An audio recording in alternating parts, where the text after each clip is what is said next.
Back at it today, and I'm going to try to be loud enough for you to hear me over the background noise, but it is beautiful background noise. Lots of critters are out today, so you probably hear a rooster. I think there's a turkey in the background, lots of birds, and then hopefully you'll hear me over all of it.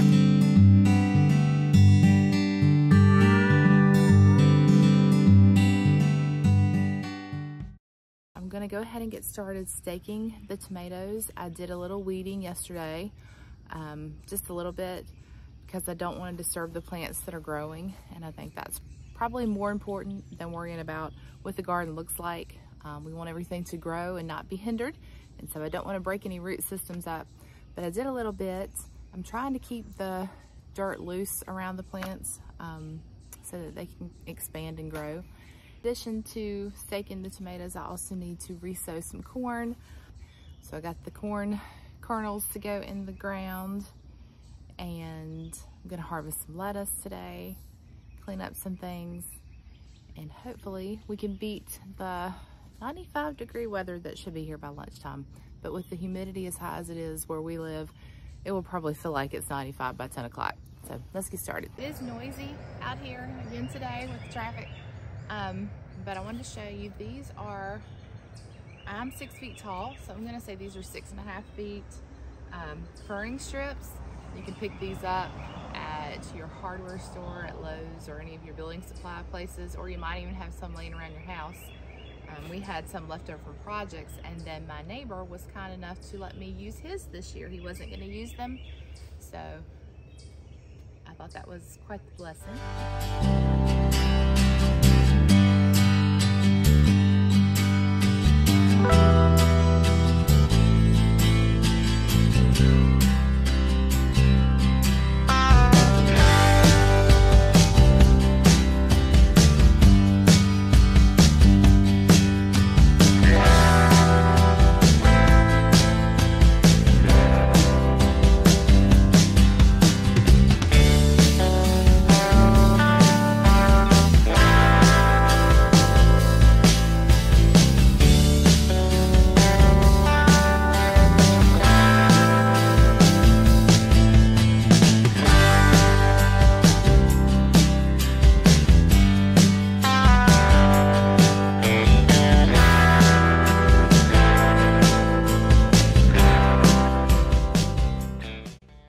Okay, I have all the stakes in the ground, and I'm gonna go ahead and retie the tomato plants to their new stakes, take out the old one.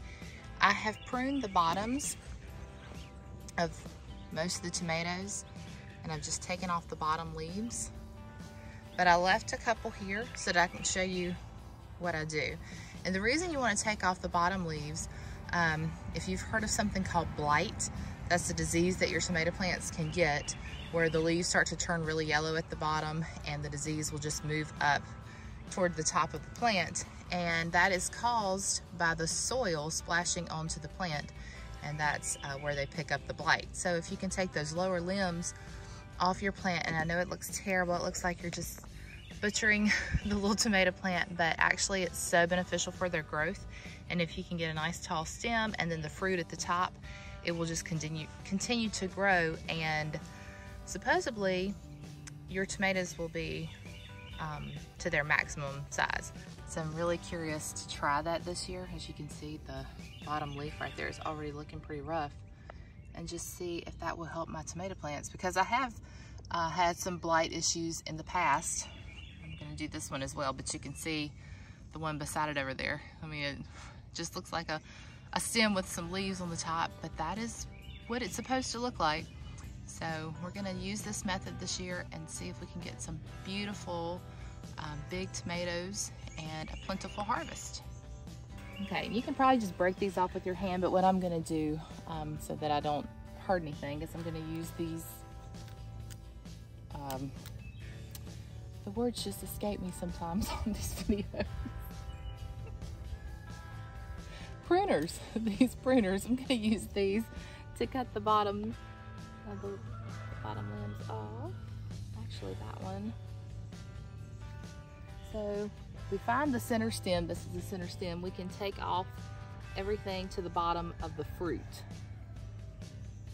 This one more challenging. Okay.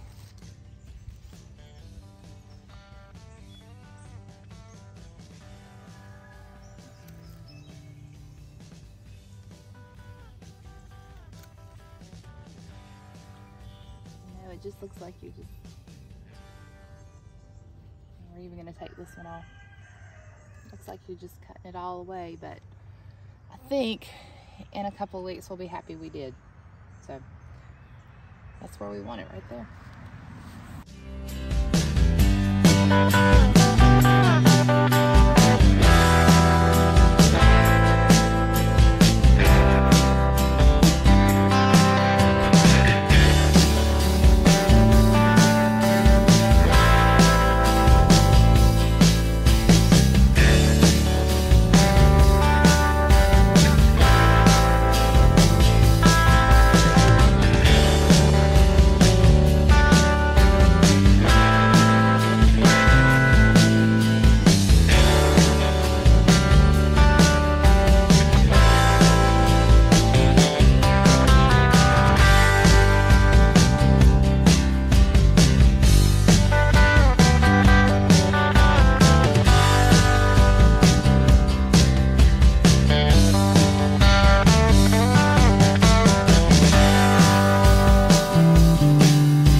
I'm pretty happy with the way they turned out. I got all the tomatoes staked, and I started out using this elastic trim that I had left over from a sewing project years ago, and I really like it. I wish I had more of it, but I ran out about here and had to switch to a different kind of elastic. And this is just, I actually bought it, I think I got it off of Amazon. It's sold by the spool, and it's a 1/8 inch elastic trim. And when you tie it on your tomato plants, when you tether them to the stake, it actually gives them enough room to expand, and when the wind blows, they can move around because that will stretch with them and it won't, you know, compromise them, their movement, their growth. So, got all those done, and I wanted to show you this. This is the fertilizer that I'm using this year. Also, I went ahead and put some fertilizer in the soil. Over here, I just raked it in and I resowed my corn. So you can see the ones that are up. And I'm telling you, I think they have all, like everything in this garden seems like it shot up overnight. We've had some really warm days, and a lot of these crops love that. So I went ahead and planted. You can see I ended up planting 57. My attempt was 50, but I had spots for 7 more. So 57 plus the 7 that are already up.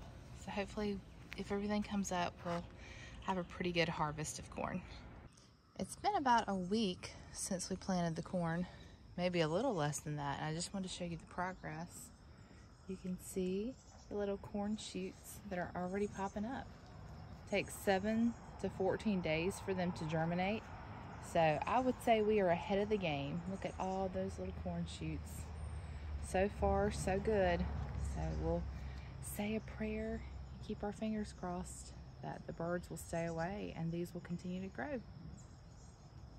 It's been about a week since we planted the corn, maybe a little less than that. I just wanted to show you the progress.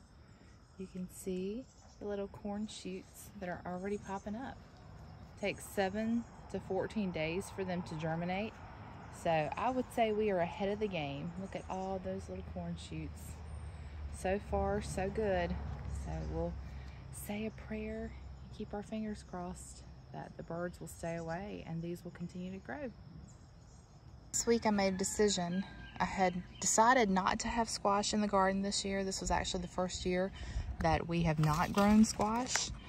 But one of my viewers commented and asked if we ever grow squash. And so you inspired me to go ahead and take seeds that I already had on hand and just put a couple in the ground and see if we could get some fresh squash. It is a little bit later than normal to plant, but squash grows very quickly. And I'm sure that by July we will be enjoying some fresh squash. So I'm just gonna put a couple plants right here. I had a little bit of space left right here beside my potato crop. So we'll see what happens. But if you're watching, thanks for the idea. Just wanted to give you a little update. It's been a week since we restaked the tomato plants and they have grown so much. I cannot get over how thick the stems have become just from staking them and pruning off those bottom suckers. And even though I thought it was a little bit too much, maybe too harsh, I am happy with the results. So far so good. And you can see, I think I only had 2 or 3 that had blooms on them, but now almost all, I think all but one have blooms on them. All but this one, but that's the one that I broke. So we're just hoping for the best on that one. But I wanted you to see, look at that one, how pretty. And I probably could stand to take off some more branches from the bottom, but I'm not going to. I'm just gonna wait it out for a week or so and see what happens. And I've had to already retie them. Pretty excited at the results so far.